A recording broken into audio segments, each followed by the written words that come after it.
Nós estamos em novembro, o mês em que mundialmente ocorre um movimento de conscientização a respeito da saúde masculina, porque falamos de Novembro Azul, onde se trabalha o diagnóstico, a prevenção, o tratamento e, graças a Deus, um grande percentual de cura quando o diagnóstico ocorre cedo.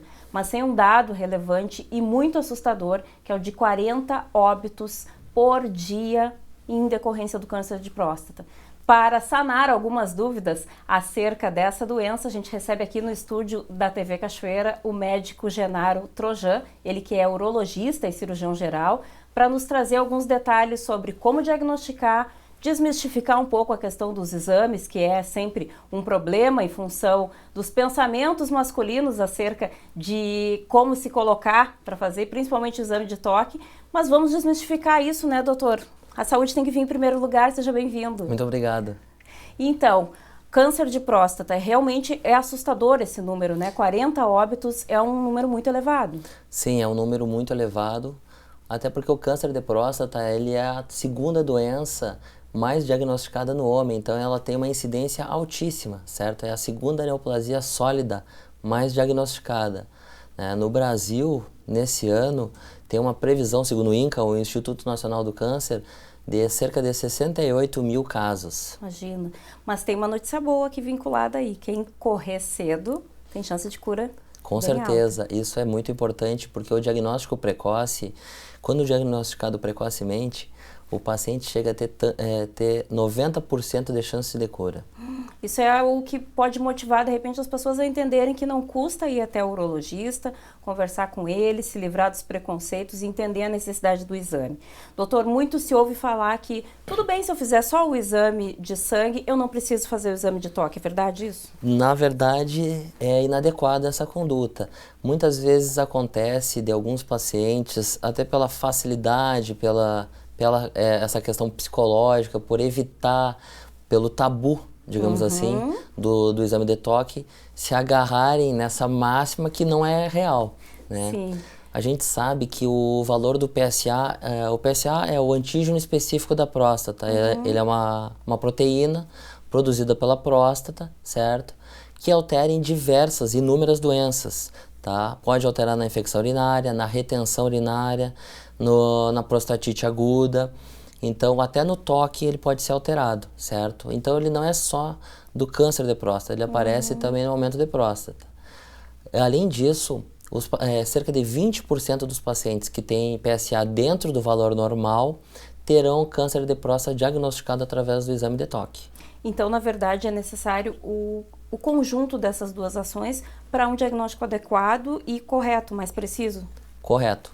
É isso aí mesmo. Deve ser analisado tanto o PSA e o exame de toque. Tá, já ouvi falar, inclusive, veio até através de um dos nossos telespectadores, a informação de que o toque não diagnosticaria, que não era bem assim, que dependendo, o médico vai identificar uma variação de um lado da próstata, mas não do outro, que, enfim...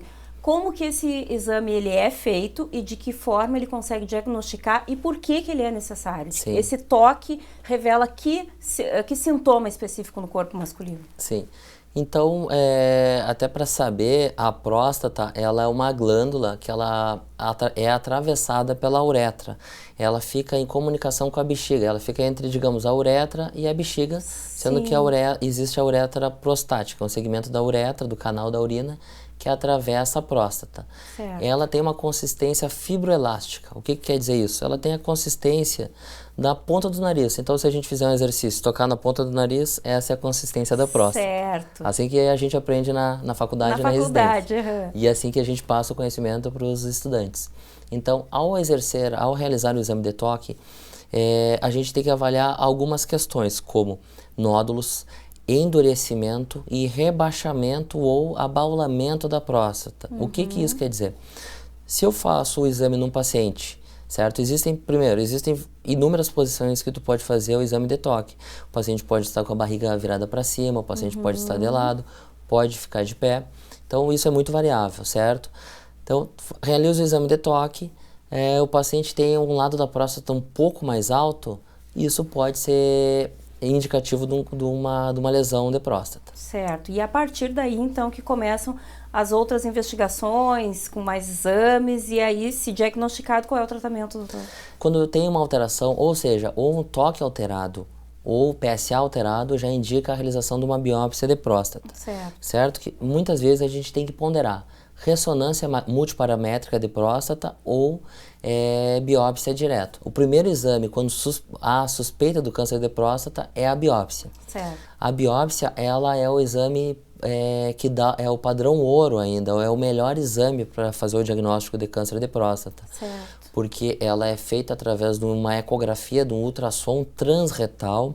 É aquele mesmo probe que as mulheres conhecem, que é o endocavitário, que é usado para fazer o exame transvaginal. Né? E são retirados 12 fragmentos da próstata, 6 de cada lado, e enviado para patologista analisar. Tem algum sinal desse câncer, do desenvolvimento desse câncer? Tem como prevenir? Como é que é essa trajetória até o fechamento do diagnóstico? Na verdade, o câncer de próstata ele não é prevenível. Eu gosto de dizer assim, ó, que ele é tratável, mas hoje em dia a gente sabe de alguns fatores que nós podemos mudar, certo? Mas os principais fatores de risco dele são indivíduos afrodescendentes, certo? E também conforme a carga genética, ou seja, o histórico familiar. Sabe-se que um paciente que tem o pai que teve câncer de próstata tem um risco 2 vezes maior. Se pai e irmão tiveram diagnóstico de câncer de próstata, o risco é 6 vezes maior. Nossa! Certo? Então, não são fatores evitáveis. Tem uma maior incidência, então aqui vamos pontuar bem direitinho, entre negros, obesos e pessoas que têm um histórico de registro de câncer de próstata só ou de qualquer tipo de câncer na família? Não, basicamente é câncer de próstata.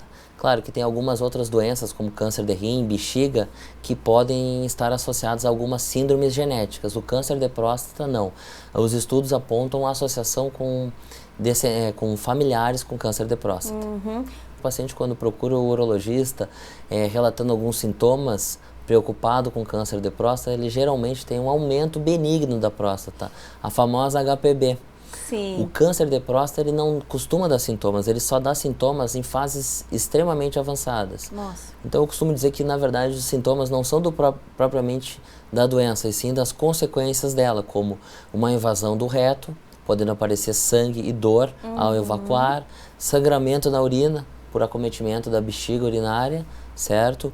E até quando o paciente tem hemospermia, que é a secreção espermática com sangue, quando acomete as vesículas seminais, é um órgão, uma estrutura que fica junto com a próstata.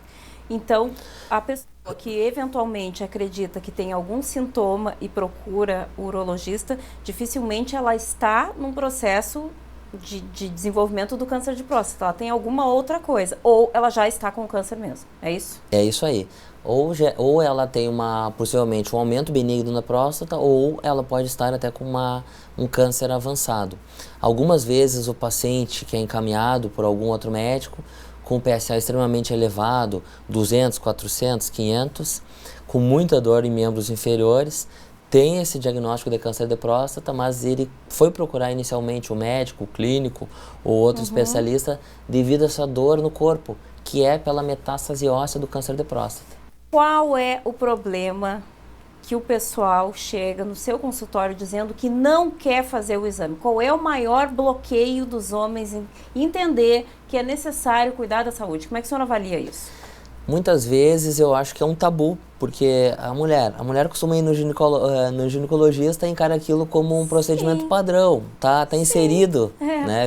É um hábito que a mãe costuma instruí-la, a mulher já começa essa revisão quando é adolescente. Exato. O homem não, o homem muitas vezes eu recebo, o marido marca a consulta e a esposa deixa um bilhete com a minha secretária, porque ele não quer falar tudo que ele está sentindo. Né? Gente, mas por que essa resistência? Pois é psicológico. Então, alguns pacientes é até difícil tratar. Às vezes eu tenho que encaminhar para fazer um tratamento conjunto com uma terapia, tanto com um psicólogo ou com um psiquiatra, para ele entender que ele tem muitas vezes uma doença, mesmo sendo um HPB, o aumento da próstata, pode, se não tratado adequadamente, esse paciente não vai urinar bem, vai evoluir para uma retenção urinária aguda, vai precisar ser sondado e pode parar até numa mesa de diálise. Nossa Então, Senhora. o tratamento precoce sempre é a chave para a cura, sempre é a chave de tudo na medicina. Então, bons hábitos, alimentação adequada, exercício físico, essa cartilha a gente já tem decorada faz bastante tempo. Sim. Tem algum complemento a esses 3 indicativos aí que todos os médicos nos passam? Não fumar. Ah, e tem mais esse. Com certeza. O câncer de próstata não está diretamente relacionado ao cigarro, mas outras doenças urológicas, como o câncer de bexiga e o câncer de rim, têm uma associação muito forte com o tabagismo. Qualquer tipo de tabagismo, mesmo ocasional. Então, é muito importante evitar esse hábito. Quero te pedir um favor. Aproveita que a gente tem uma câmera aqui, convence as pessoas a procurarem um urologista e fazer um diagnóstico precoce. Tá ok. Então, todo homem a partir dos 50 anos de idade deve, no mínimo, procurar um urologista, tá ok?